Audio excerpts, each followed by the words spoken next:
یوب کے اندر جو ہمارے فوجی شہید ہوئے اور جو زخمی ہوئے، میں ساری قوم کی طرف سے ان کے خاندانوں کو، ان کے بہن بھائی رشتہ دار، بیوی بچے ماں باپ، ساری قوم کی طرف سے آپ کے لیے دعا کرتے ہیں کہ اللہ آپ کو صبر دے اور آپ کو طاقت دے یہ مشکل وقت کا سامنا کرنے کے لیے۔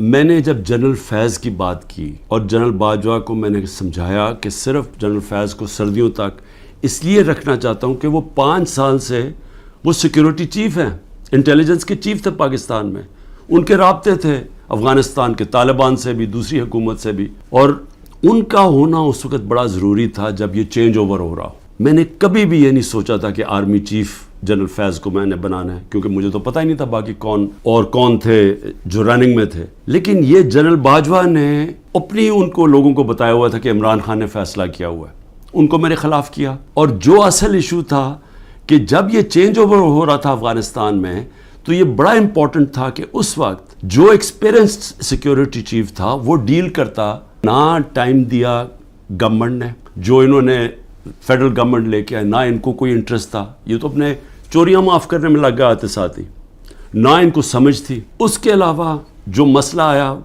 جیسے ہم نے گورنمنٹس اپنی پختونخوا کی اور یہ پنجاب کی جب ختم کی، اور یہ جو کیئر ٹیکر سیٹ اپ آیا، کیئر ٹیکر سیٹ اپ کو ان کو کوئی انٹرسٹ ہی نہیں ہے اس چیز کے اندر، نہ ان کی کوئی اہلیت ہے۔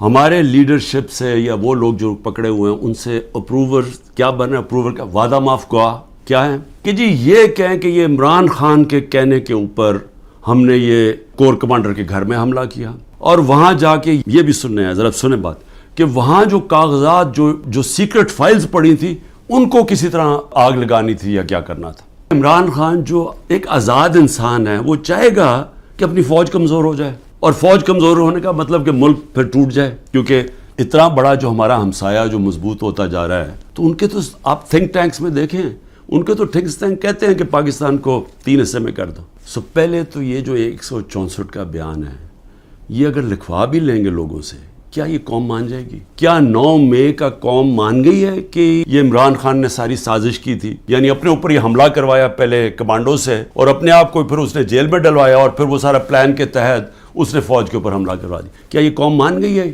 سازش یہ ہے جی کہ ہمارے اندر لوگ چھوڑے ہوئے ہیں، ہماری اپنی پارٹی کے، اور وہ جو جن کو انہوں نے توڑ لیا، جن کو انہوں نے کلوا دیا کہ جی اب تو عمران خان کے اوپر کانٹا ڈال گیا، اس نے تو آنا نہیں ہے، تو وہی لوگ جا کے ہمارے لوگوں کو، جو ہمارے ٹکٹ ہولڈرز ہیں پنجاب میں یا جو ہمارے ایکس ایم پیز ہیں، ان کو جا کے کہہ رہے ہیں کہ جی اب عمران خان نے تو آنا نہیں ہے۔ اس کے اوپر تو فیصلہ ہو گیا کہ اس کے اوپر تو ہم نے کانٹا ڈال دیا، تو اس نے آنا نہیں ہے، پارٹی بھی ختم ہو جائے گی اب۔ تو اس لیے بہتر یہ ہے کہ آپ ایک اور کسی، یا یہ جو پی ڈی ایم کی پارٹیز میں چلے جائیں، یا جو بھی ہم نے نئی کوئی پارٹی بنائی اس کے ساتھ چلے جائیں۔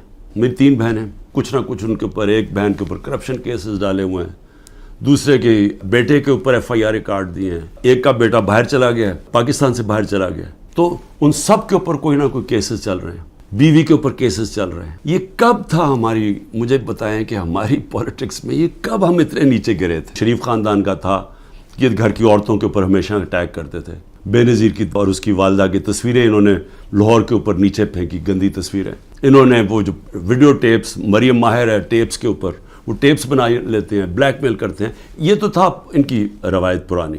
اظہر ماشوانی ہمارے سوشل میڈیا کا، اس کا بھائی کو 2 مہینے سے اٹھایا ہوا ہے۔ ہمارا جو علی اوان ہے ہمارے اسلام آباد سے جو ایم این ہے، ان کے بھائی کو، وہ ایک پروفیشنل ہے، اس کا تعلق ہی کوئی پارٹی سے نہیں ہے، اس کو اغوا کر کے لے گئے۔ شہزاد اکبر جو انگلینڈ گیا ہوا ہے، اس کے بھائی جو کہ نارمل نہیں ہے، اب نارمل ہے اس کا بھائی، اس کو اٹھا کے لے گئے، وہ غائب کیا ہوا ہے۔ یہ سب غائب کیے ہوئے ہیں۔ عمران ریاض، اب اس کا کیا تعلق تھا 9 مئی کے ساتھ؟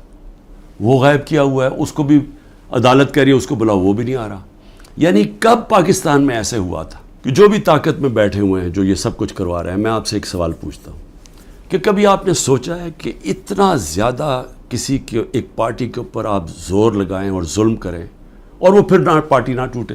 جی ایچ کیو کے اندر نواز شریف مینوفیکچر ہوا، ایک ٹیسٹ ٹیوب بیبی پیدا کی گئی پالیٹکس میں، وہ اس طرح پالیٹکس میں آیا تھا۔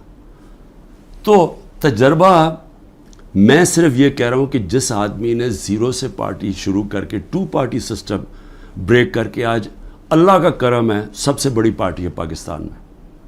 تو کم از کم میرے ویوز ہی سن لیں, کیونکہ یہ جو بھی آپ حربے استعمال کر رہے ہیں یہ آپ کامیاب نہیں ہونے لگے. یہ جو ہمارے لوگ ہیں وہ اتنی مشکلات کے بغیر کیوں نہیں چھوڑ رہے ہیں کہ ان کو پتہ ہے کہ جب وہ چھوڑیں گے ان کی پولیٹکس ختم ہو جائے گی.